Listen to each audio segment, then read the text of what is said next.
87% of people who lose weight gain it all back within 5 years. But after losing 75 pounds and keeping it off through medical school, residency, and now as a surgeon, I've developed a science-based system that actually works. Let me show you how. Hey everyone, if you're new here, I'm Dr. Jon Go. I'm an ophthalmologist in Los Angeles.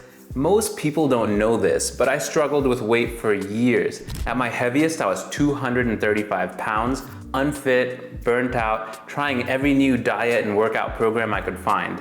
But here's the thing, what ended up working was actually pretty simple. It allowed me to stay lean under 170 pounds, even with the crazy demands of my schedule.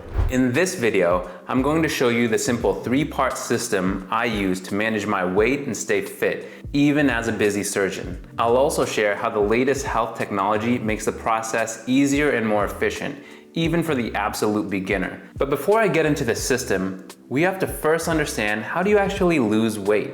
Let's look at the science real quick. Your weight is the direct result of the input and the output of energy. Excess energy will be stored as fat or muscle if you're participating in resistance training, and a deficit in energy will result in fat loss or muscle loss if you're not participating in resistance training.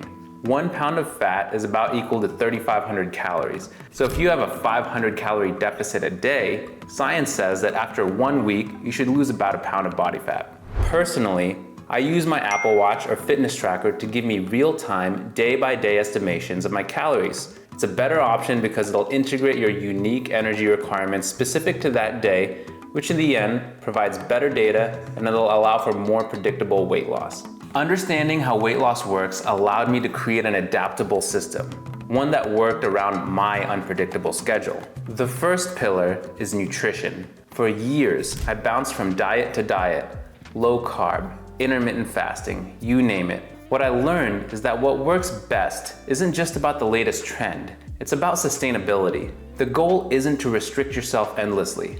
Every diet restricts something. For example, keto restricts carbs, intermittent fasting restricts time. But to achieve real success, you need flexibility and to build habits that can last a lifetime. My nutritional approach revolves around 4 separate pillars. Hit your protein target, stay at or below your calorie target, avoid or limit alcohol, and focus on high quality, single ingredient whole foods like lean proteins, vegetables, and healthy fats like avocados, nuts, and fish. Just focusing on this last pillar alone will automatically mostly take care of the other pillars. For a healthy individual, a general guideline I follow is aiming for 1 gram of protein per pound of lean body mass per day. By focusing on nutrient-dense meals that help keep me full and energized, I've been able to avoid the constant cycle of cravings and overeating. Simply following guidelines like eating minimally processed foods, sticking to shopping in the perimeter of the grocery stores where whole ingredients are usually located, and not drinking your calories will go a long way. But just knowing about my food was the first step. The harder part was tracking it.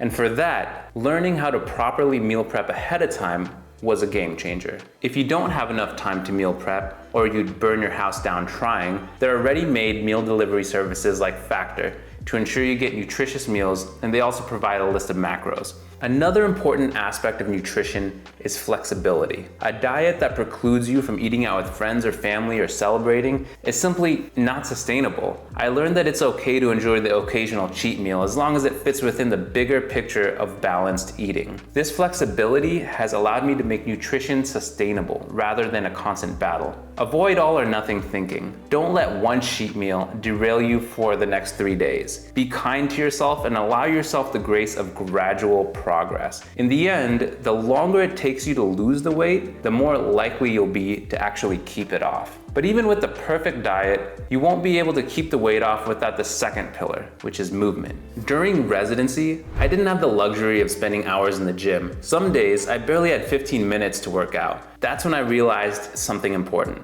Exercise doesn't need to be complicated, and it doesn't need to be a huge time commitment. The best exercise prescription is whatever is going to get you moving. Any activity is going to be better than no activity, and you're most likely to get moving if you're doing something that you truly enjoy. Having said this, I always make sure to get some sort of resistance training at least once a week, preferably more, and I always get my steps in, about 8 to 10,000 steps a day. Resistance training helps build and maintain muscle mass, which is crucial for metabolism and overall strength. If you have access to a gym, a good place to start is bench press, squats, and lat pull downs. Recent studies have come out stating that more frequent training with lower total amounts of sets actually yields more muscle growth. So I personally do a push day, a pull day, and a leg day, all three twice a week, targeting 6 to 8 reps till failure and 3 to 5 sets per day. This ends up being only about 15 minutes a day, 6 days a week. If you don't have access to a gym, you can focus on push-ups, pull-ups, and pistol squats. There are different iterations and progressions of body weight exercises for virtually every fitness level. So let me know if you'd like me to make a video series walking you through these progressions. Cardiovascular activity is also essential for overall health. And it doesn't have to mean running for hours on end. Sometimes it's a brisk walk, a quick HIIT session, or even a dance workout to keep things fun. Just implementing a target step count can be tremendous. Let's take an example. Depending on the person, 1,000 steps burns about 30 to 40 calories. If you add 5,000 steps a day, or about 50 minutes of walking, that can result in 15 to 20 pounds of weight loss over a year without changing a single thing in your life. You can park further, take the stairs, go on an after lunch walk, which will additionally benefit your productivity by modulating your insulin release, but little things go a long way. The key is to find activities that you enjoy, so you're more likely to stick with them in the long term. Sometimes I go on long runs, sometimes I play basketball. And with AI tracking my biometrics, I can keep adjusting my workouts for what works best, whether it's increasing intensity, adding variety,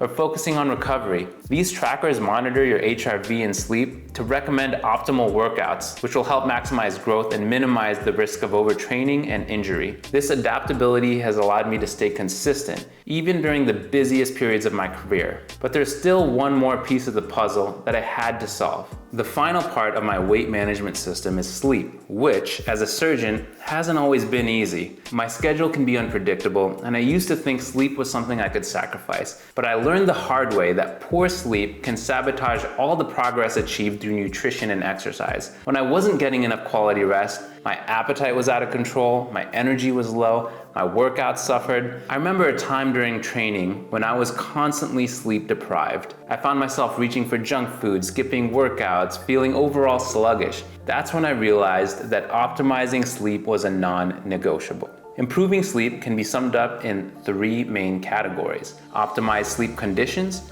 leverage your own biology, and psychologically preparing for sleep. Start with the basics. 3 hours before bed, stop eating heavy meals, sugary snacks, and alcohol. Cut out alcohol completely if you can. 2 hours before sleep, stop working or doing stressful activities and no more fluids. 1 hour before bed, stop using electronic devices. Light at night causes you to stay up later, and light in the morning will help regulate your natural circadian rhythm. Create an environment that's conducive to sleep. Ensure your room is dark and cool. Taking a hot shower before bed will dilate your skin blood vessels, which can help cool core body temperature, which can help facilitate sleep. Today, I use AI sleep trackers that give me insights into my sleep quality. Not just how long I sleep, but how well I sleep. They monitor things like heart rate variability to help me understand when I'm truly rested. A lot of these tools have journaling functionality, which allows me to gain insights as to how certain behaviors affect my sleep quality. Algorithms attempt to uncover how certain behaviors affect your sleep. For example,